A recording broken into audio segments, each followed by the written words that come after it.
סבוש היקר שלנו, חשבנו וחשבנו איך אפשר לסכם מפעל חיים של 80 שנות ישראל אדיר אחד. האם להתחיל בילד חמוד תחול עיניים שנולד בצריף בפתח תקווה 3 שנים לפני קום המדינה?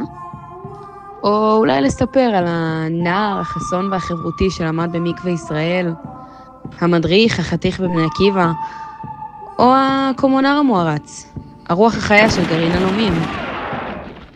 אולי דווקא נספר על הלוחם האמיץ של הנחל המוצנח, או על גומז, אחיהם של יהושע, שושנה ואהרון, בנם של ויקטוריה ושמואל אדיר? ואולי על הזוגיות עם סימה?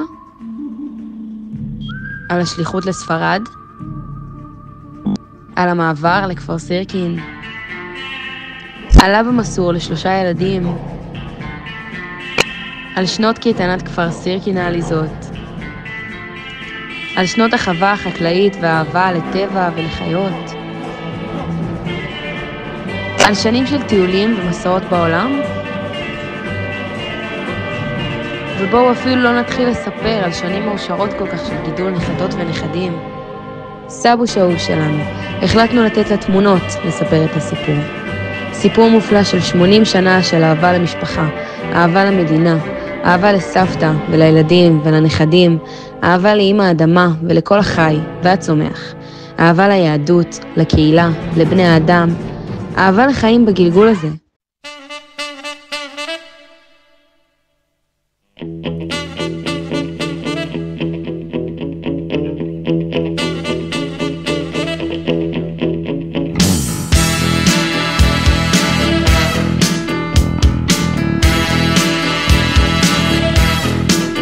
שתהיה תמיד שמח, שלעולם לא תפסיק לשיר, שתמיד תמשיך לגדול, ושתמיד תישאר צעיר, שתמיד תלך קדימה, ושלא תאבד תקווה, שתדע שלום וטוב, ושתמצא את האהבה.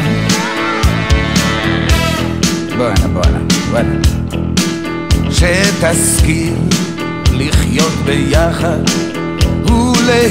ולהישאר חופשי, ושתוכל למצוא תועלת גם במצבים קשים, שתמיד תישאר צנוע, ושתמיד תהיה בריא, ושתצליח שחייך לא יהיו לריק, שיהיה לך טוב, שתספיק לאהוב עוד בגלגול הזה, בגלגול הזה, כי זה לגמרי לא קל להיות פה בכלל, ועוד ועוד בגלגול הזה,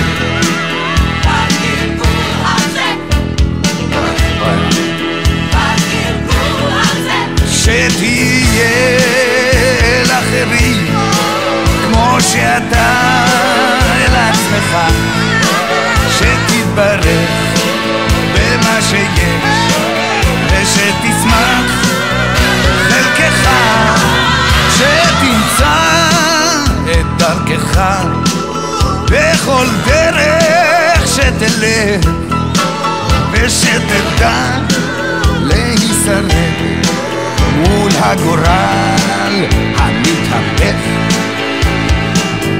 שיהיה לך טוב, שתספיק לאהוב עוד בגלגול הזה, בגלגול הזה, כן כן, זה לגמרי לא קל להיות פה בכלל, ועוד ועוד בגלגול הזה, זה לגמרי